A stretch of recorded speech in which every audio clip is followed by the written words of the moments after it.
jawabannya pada saat seorang sahabat dengan latar belakang sesuatu, dia jawab dibanding dengan sahabat yang latar belakangnya berbeda dengan ini. Dan agama itu bukan seminar sehari. Agama itu sepanjang kehidupan Nabi itu menjadi patokan. Begitupun sholat, begitupun zikir-zikir yang ada. Jadi suatu saat ada orang yang punya kemampuan membaca, dia senang dengan membaca surah Ar-Rahman misalnya. Rasul tahu bahwa dia senang surah Ar-Rahman, maka Rasul berikan motivasi apa yang terkandung di situ. Lalu kemudian ini menyebar sampai ke kita bahwa Ar-Rahman itu luar biasa. Ya, sepanjang bacaan itu, sekalipun dia menjadi zikir, itu sumbernya dari Quran, termasuk Tatma'innul Qulub, itu sama dengan berinteraksi dengan Quran. Tapi tentu saja KW-nya bukan KW satu. Karena wa kalimatullahi hiyal ulya, Al-Quran itu, kata Allah, dia dilebihkan dibanding dengan makhluk yang lain, dibanding dengan hal lain, sebagaimana Allah di hadapan makhluk. Jadi Quran itu selalu number one, selalu nomor satu, ya.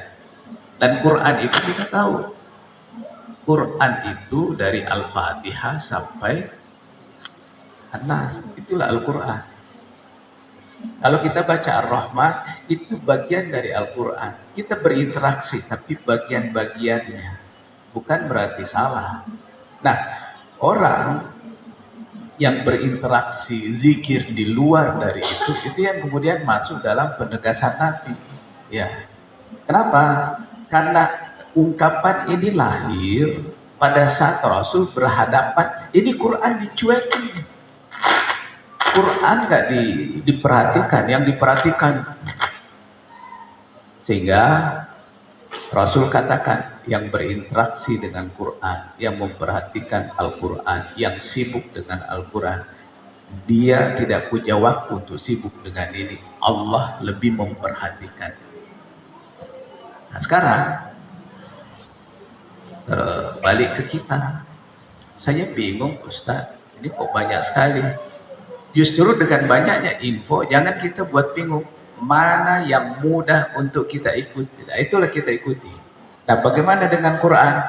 Jika ya di kesempatan ini saya sampaikan, ada ritual yang kita lakukan, tapi lakukan ritual Al-Quran itu walaupun sehari cuma satu ayat, tapi nanti ujung-ujungnya bisa tamat, entah itu di bulan Ramadan atau bukan. Tapi ada interaksi Quran secara menyeluruh. Karena Nabi bilang, Iqra'ul Quran, baca Quran.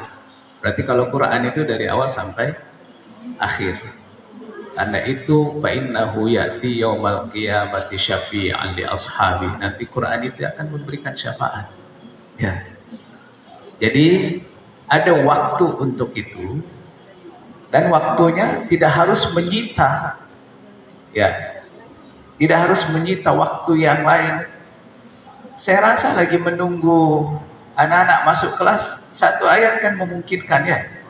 Apalagi kalau sudah dihafid, setelah itu ditandai. Benar nggak? Ya, setelah itu nanti mau istirahat, sambung lagi satu ayat. Itu pasti dicatat oleh malaikat. Oh, dia niat itu untuk Al-Quran secara keseluruhan. Yang saya maksud itu, dia tidak lagi mengingat Al-Quran karena jualan iblis itu. Jadi intinya adalah surah Ar-Rahman itu bagian dari Quran. Jadi antum termasuk berinteraksi dengan Quran. Ar-Rahman, Al-Mulk, kan sama kayak kita di sini kan ada zikir-zikir tertentu, tapi sumbernya tetap dari Al-Quran. Itu tetap berinteraksi